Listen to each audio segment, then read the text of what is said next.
Hallelujah. हमारे प्रभु यीशु मसीह के मधुर नाम में आप सबों को जय मसीह की। आज रविवार का दिन है।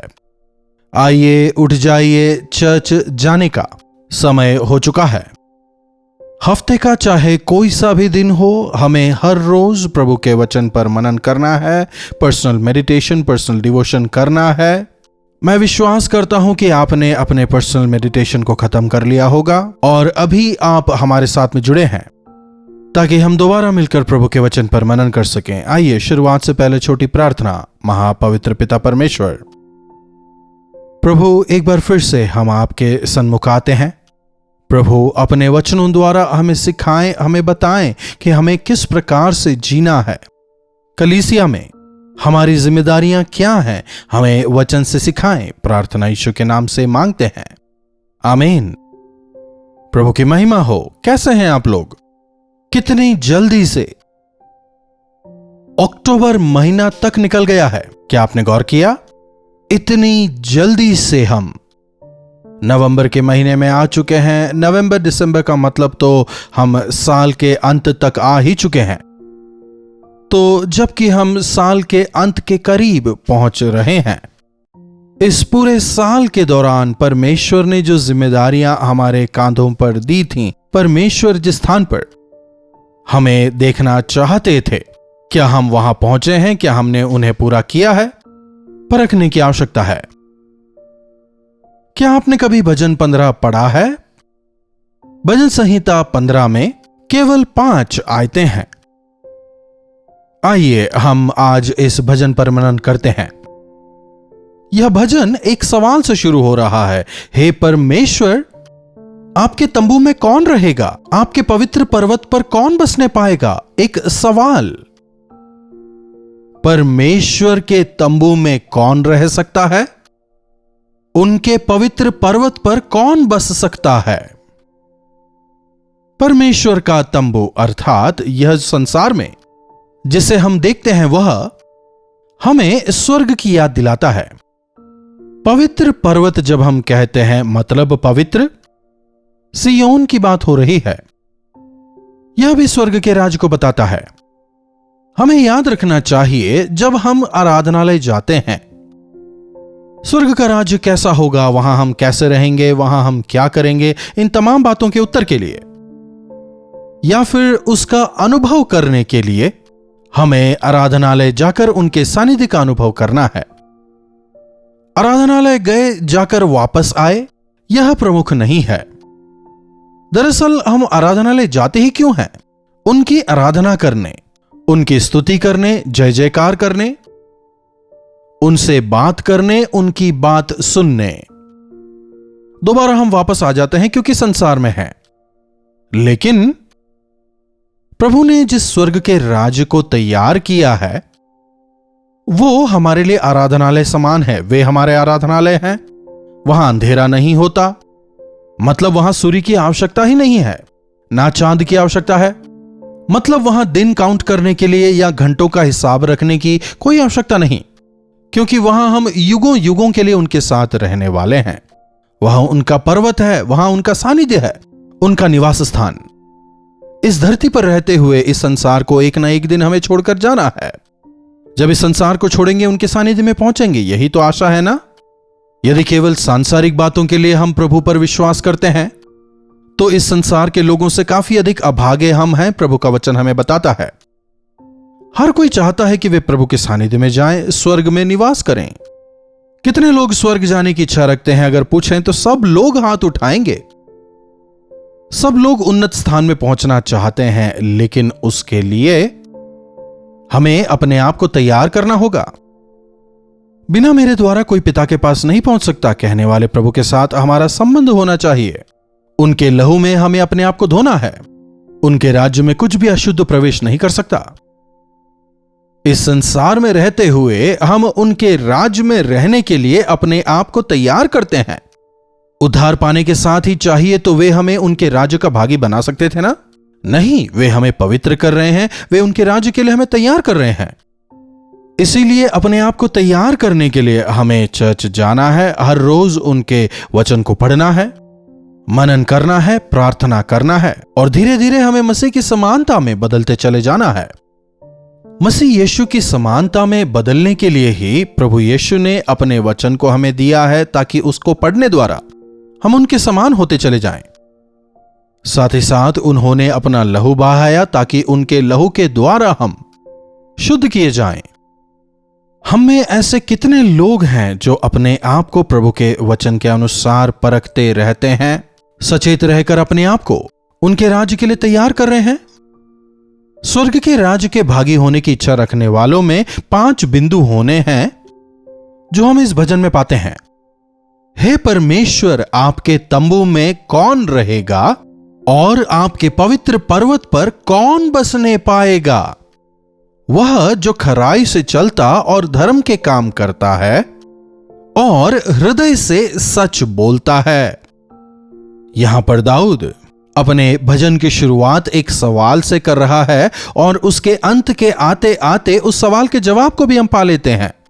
जब हम प्रभु के सानिध्य में सवालों के साथ में जाते हैं, जब हम उनके सानिध्य में सवाल करते हैं, आमीन से पहले प्रार्थना में जवाब मिलते हैं। कौन आपके सानिध्य में रह सकता है? आपके पर्वत पर कौन बस सकता है? इस वचन में हम 3 बिंदुओं को देखते हैं, जो खराई से चलता है, जो धर्म के काम करता है और जो हृदय से सच बोलता है। देखिए, असत्य का और प्रभु का दूर दूर तक कोई नाता नहीं है। असत्य बोलने वाले या उससे प्रेम करने वाले नरक की आग में झोंके जाएंगे। मैं ही मार्ग और सत्य हूं कहने वाले प्रभु पर विश्वास करने वालों के जीवन में झूठ नहीं हो सकता। हमें सत्य का अनुकरण करना है, चाहे परेशानी हो या नुकसान उठाना पड़े। हमें अपने आप को असत्य से, झूठ से दूर रखना है। क्या आप झूठ बोलते हैं? शायद आवश्यकता अनुसार कहते हों। असत्य का साथ देने वाले शैतान के करीबी हैं, उसके संबंधी हैं। तुम झूठे हो, झूठ के जनक हो।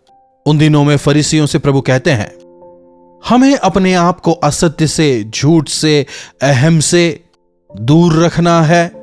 अपनी जबान को अपने नियंत्रण में रखना है। वचन बताता है, यदि आप कहते हैं कि आप विश्वासी हैं, तो आपकी जबान पर आपका नियंत्रण हो सकता है कई बार अनजाने में हमारी जबान फिसल जाती हो। इसीलिए आवश्यक है कि हम अपनी जबान को समय समय पर प्रभु के बलिवेदी के सामने उस अंगार से शुद्ध और पवित्र करते जाएं।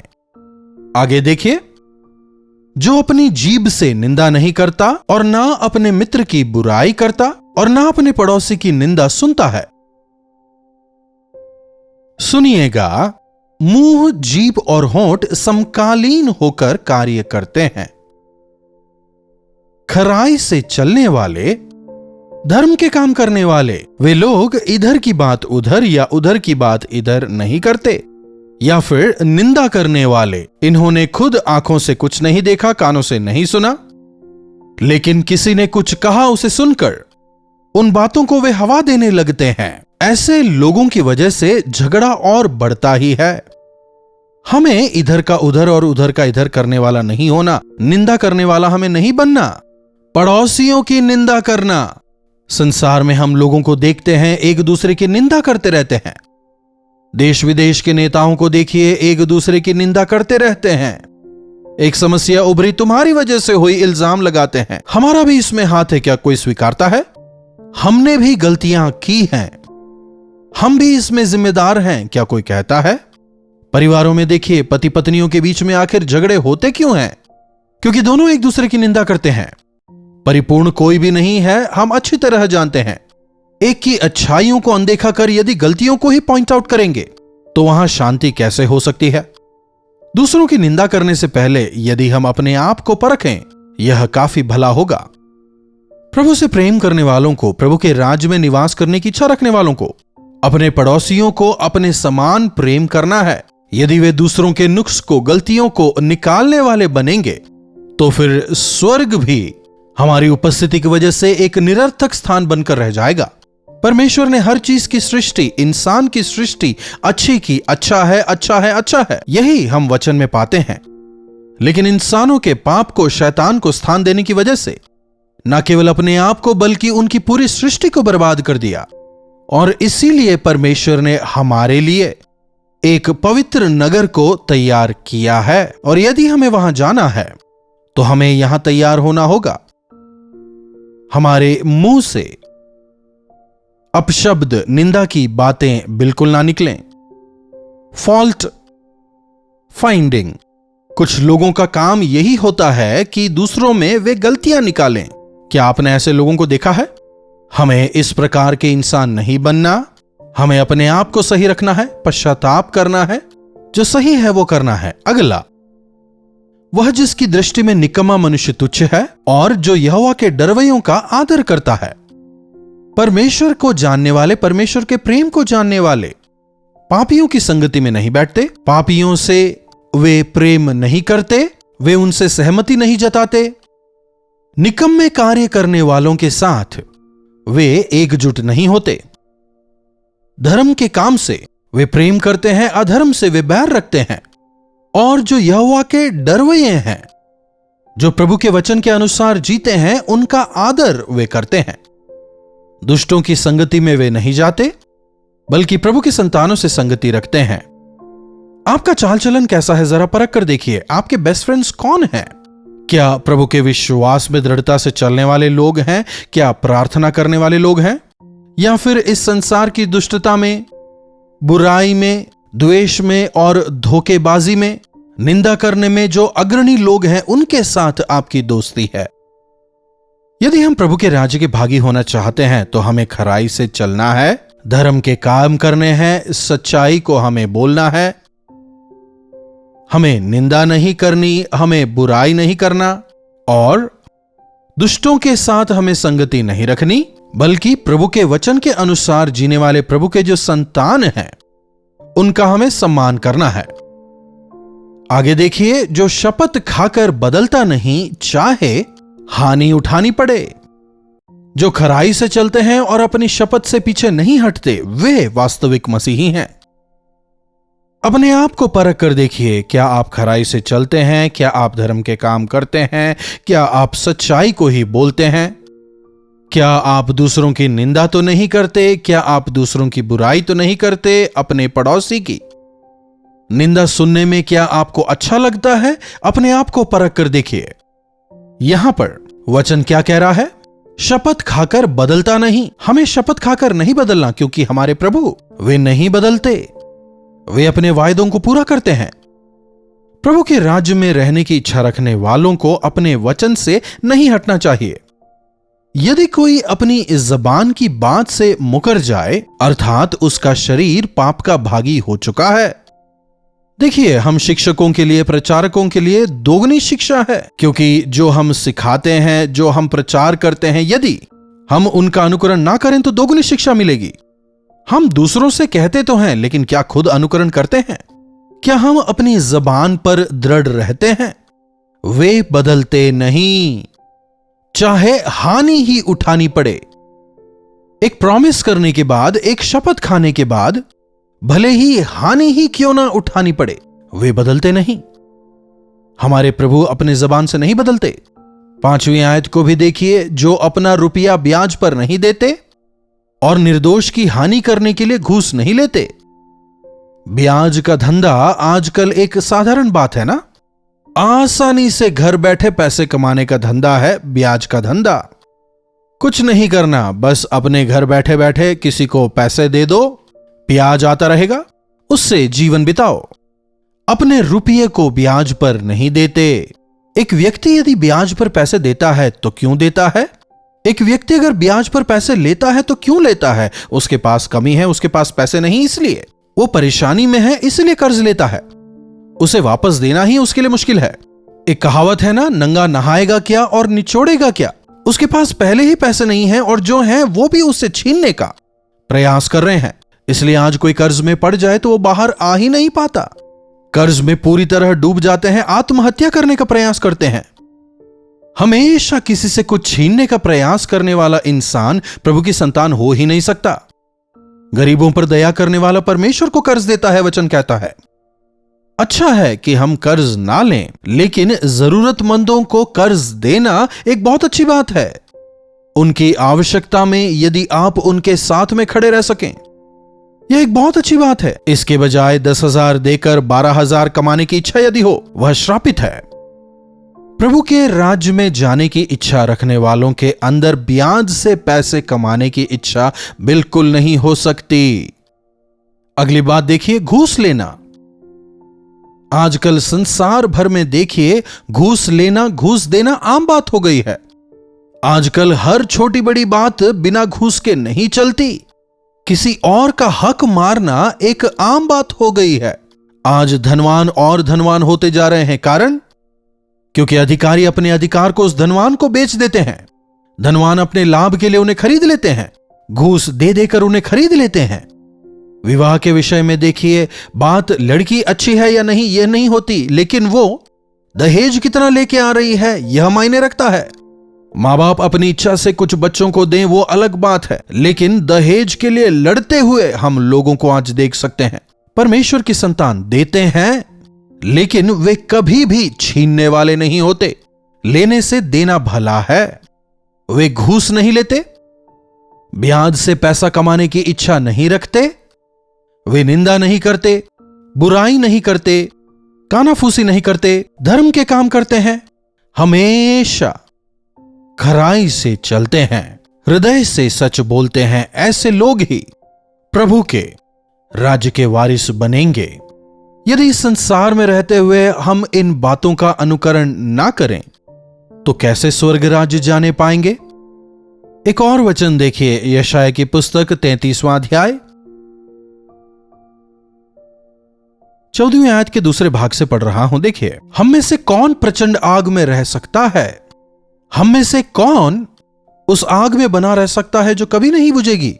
जो धर्म से चलता है और जो सीधी बातें बोलता है, जो अंधेर के लाभ से घृणा करता, जो घूस नहीं लेता और खून की बात सुनने से कान बंद करता और बुराई देखने से आंख मूंद लेता है, वही ऊंचे स्थानों में निवास करेगा।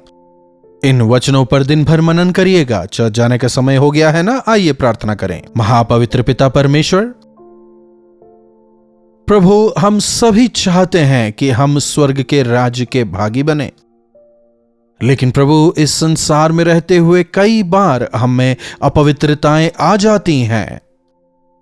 प्रभु, होने दें कि आज जिस प्रकार से हमने वचन में सुना है, एक एक जन प्रभु खराई से चलने वाला हो जाए, धर्म के काम करने वाला हो जाए, हृदय से सत्य बोलने वाला हो जाए। हम अपनी जीभ से निंदा ना करें, मित्रों की बुराई ना करें, ना ही पड़ोसियों की निंदा सुने, पापियों के साथ हम व्यवहार ना रखें। यहोवा के डरवैयों का आदर करने वाले हम हों, जबान पर कायम रहने वाले हों। गलत तरीके से पैसे कमाने वाले, ब्याज लेने वाले, घूस लेने वाले हम बिल्कुल भी ना हो प्रभु, बल्कि जैसे हमने सुना आपके वचनों के अनुसार जीने का अनुग्रह दें। प्रभु, यदि हमारे जीवनों में ऐसी कोई भी बात हो जो हमें आपके स्वर्ग के राज्य का भागी होने से रोकती हो, होने दें कि आज एक बार फिर से आप अपने लहू से हमें शुद्ध और पवित्र करें। आपके राज्य का भागी होने का अनुग्रह दें। प्रार्थना यीशु के नाम से मांगते हैं, आमीन। अब हमारे पिता परमेश्वर का प्रेम, प्रभु यीशु मसीह का अनुग्रह, पवित्र आत्मा की संगति और सहभागिता हम में से प्रत्येक के साथ आज, कल और सदा सर्वदा निरंतर बनी रहे, आमीन। प्रभु की महिमा हो। चर्च समय पर जाएं और पूरा दिन प्रभु के सानिध्य में गुजारें। यदि कोई प्रार्थना विषय हो तो उन्हें आप 9884907779 पर व्हाट्सएप, टेक्स्ट या वॉइस मैसेज द्वारा भेज सकते हैं। हम अवश्य आपके साथ जुड़कर आपके लिए प्रार्थना करेंगे। उचित समय पर प्रभु आपके जीवनों में चमत्कार करेंगे। चैनल को लाइक, शेयर और सब्सक्राइब जरूर करें। प्रभु आप सबों को आशीष दें। कलवरी दर्शन, ये है प्रेम के दर्शन, यीशु प्रेम के दर्शन।